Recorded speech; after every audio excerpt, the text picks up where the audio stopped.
Hey everyone, this is Ash on Comics. My name is Ash, and you guessed it, that's a comic. This is a review of New Challengers number 2 from DC's New Age of Heroes. This one is art by Andy Kubert, written by Zack Snyder and Aaron Gillespie, is that his name? This is an interesting book that I'm not sure about. I'm kind of like on the fence about it. I did a review of issue number 1. You can go ahead and check that out. This is number 2. I will say, right off the bat, that this book is better than issue 1. That's always a great thing. What I'm saying I'm not sure about is I'm not sure about the whole concept of New Challengers. It hasn't sold me yet. So let's go ahead and dig in and see if we can get a review of it.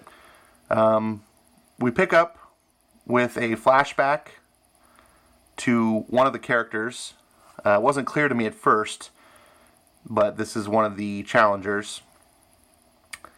And it was interesting. I was reading through this book, and the first thing I was having a problem with, my number one, that tick in the back of your mind as I'm reading it, was that I didn't care about these characters. I don't know who they are. You're jumping right into the action, and sure, you're fine. You have this adventure story, and it's, okay, you've got this whole challengers bit and what they're all about, fine. But who are the 4 guys that are or 4 people that are challengers? I don't know them. Why do I care about them? In the first book, we got a little bit of character development of the girl who ran the little witch doctor shop. I believe it was in Harlem or somewhere. Not Harlem, because DC never takes place. Maybe it was in Harlem. Can't remember. Anyways. And then I'm reading this issue, and I'm like, I wasn't clear that this was one of the challengers. I thought it was like a new character. And you get to the part with the challengers, and I'm sitting here going, who are these? What's going on? This is not good. They need to start delving into these characters so that the action isn't meaningless. So this is a character, Moses, and it also wasn't clear that he's a black guy. I mean, I guess if I'm looking again, it's really light skin. I feel, when I looked at this picture, and I know it's blue tinted, the way that it's drawn, I just thought, I wasn't connecting the dots, which is not a good thing either. But the book did actually kind of make it clear as I was reading on, so I'll forgive it a little bit. We have a little bit of Matrix Follow the White Rabbit thing. He's a supercomputer hacker. He's priding himself on how badass he is, and then of course, right after he's done with his inner monologue about how amazing he is, he gets caught. That was then. This is now. We go back to where we left off in the previous issue, out in the ocean. Challengers are fighting sea monsters, and I made a comment on the last review that this book felt like something that Richard Meyer would make, at least based on what he talks about, his ideas and stuff. Straight up adventure story with characters. I really want him to review these books because I want to see how right I am. I want to see if this was in his mindset. But as I'm reading this and I listen to him describe his creations and, and I listen to his reviews and the kind of books he likes, I'm like, this is the kind of stuff that I think he would come up with. And it's kind of cool. But it also is very simplistic, which has me a little bit worried about his Jawbreakers book. And I think he's even admitted, like, this is a simplistic story for new readers to jump on without having to worry about anything else. And there's not necessarily anything wrong with that. It's really subjective about what you're looking for.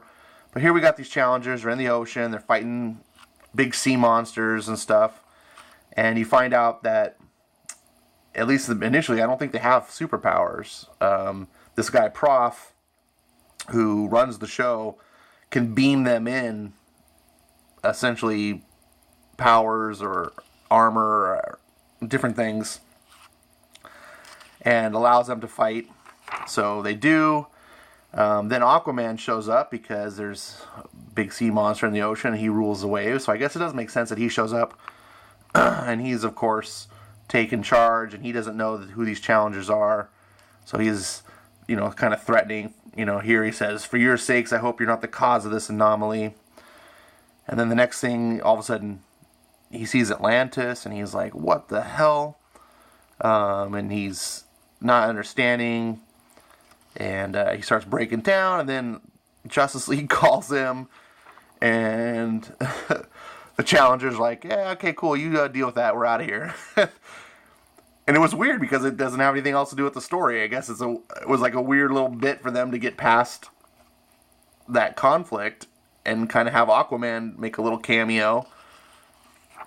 I enjoyed it, it's fun, but kind of just pointless. It's just weird. So they run across some dinosaurs, and they're talking about they're seeing things that shouldn't, prehistoric stuff that shouldn't exist. They're not really sure why. And this is where you find out that Moses character is one of the challengers. They flash back to when he's a kid.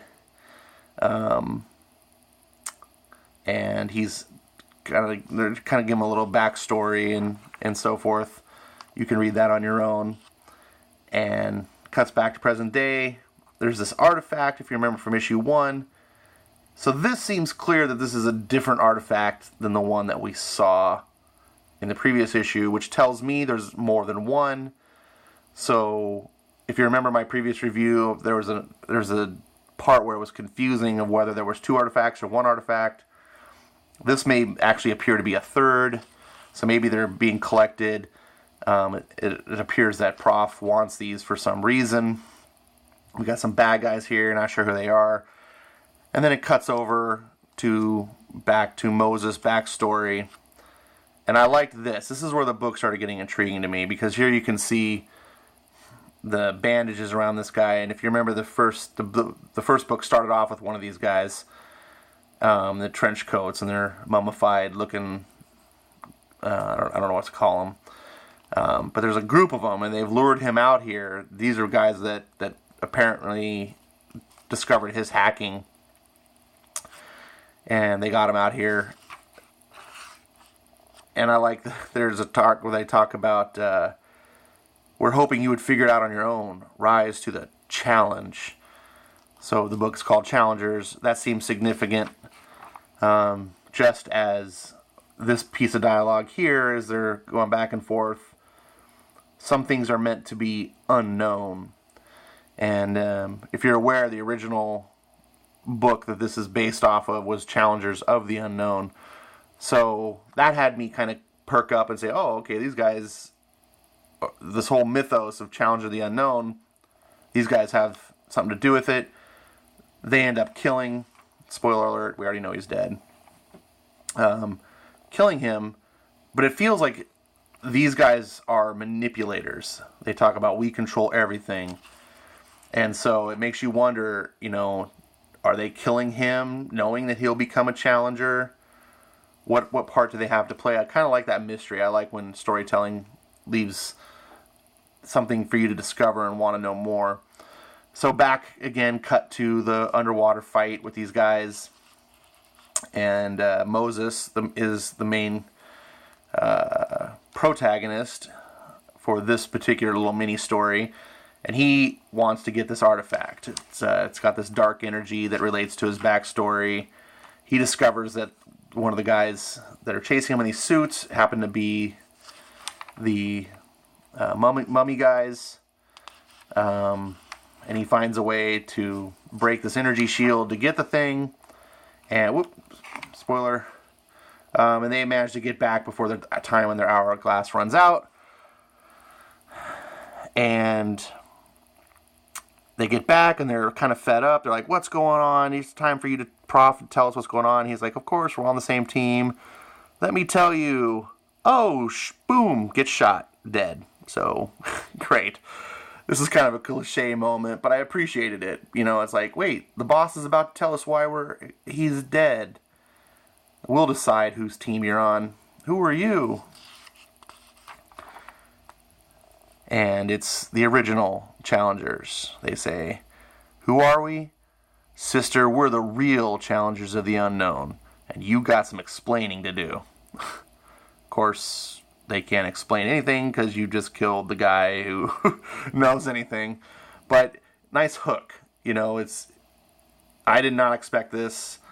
Didn't see this coming. And it has me much more interested in the mythos that this book is creating, because I don't know anything about Challengers of the Unknown. And so I'm kind of along for the ride. And I like when you have world building. I mean, characters are extremely important, probably the most important thing. But world building gets you involved in their actions and what they do. And it also helps develop mystery for plot lines. So this is a pretty good book. The rest is filled up with a Teen Titan, just Titans preview, which looks really stupid. Looks just total Justice League ripoff. I don't understand Titans at all. But Challengers 2 impressed me in the sense that it was better than 1. 1 was okay. And I have to be fair. I think I rated Challengers number 1 better than I should have, because I believe that it's very difficult to take a new title and just be like, bam, here's issue 1 of a new book with new characters and get it going.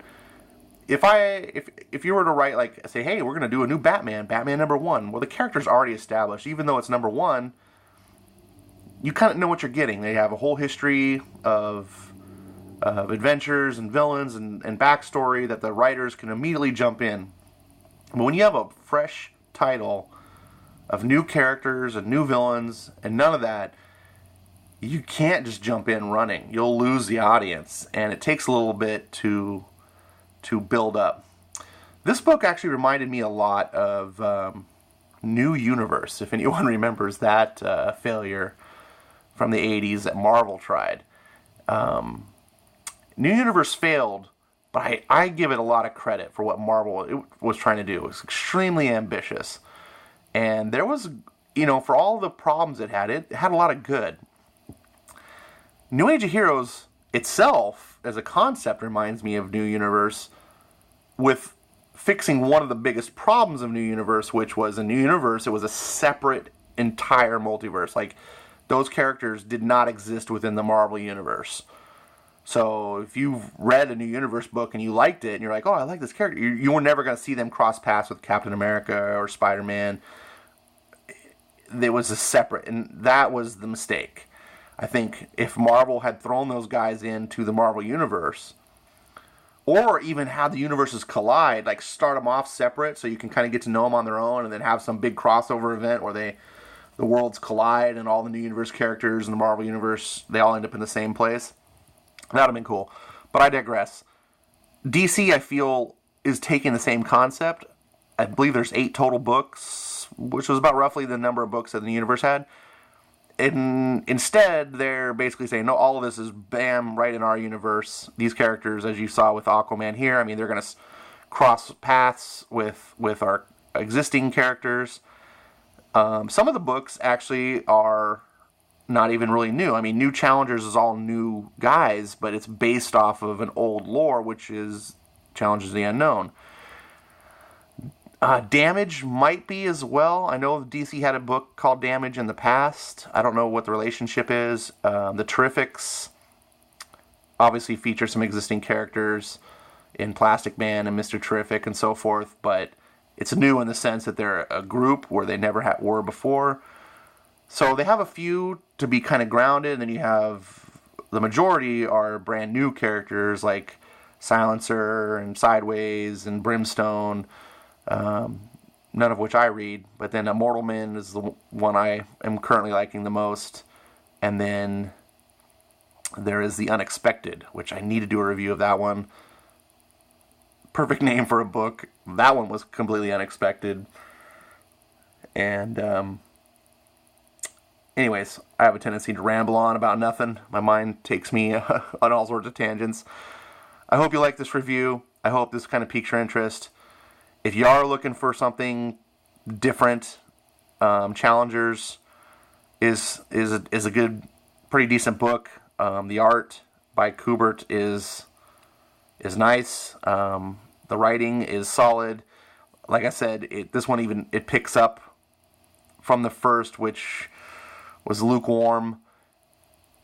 This one isn't going to knock it out of the park, but it feels like it can be something. You know, it feels like, hey, if I give this an opportunity, 6 issues or so, to develop and go somewhere, that these characters might be something I could enjoy and get wrapped up into this whole mythos and what they're involved in. And there's not a lot of books like this. Like I said, Richard Meyer is a champion of these just straight up old adventure stories, and this one is kind of like that. And if you're just wanting something a little different, check it out. It's $2.99, and it's so much better quality than 90% of what Marvel is putting out there. So, hope you enjoyed it. Hope you will come back for more. If you have any feedback, good or bad, put it in the comments, and I will talk to you later. Thanks for stopping by.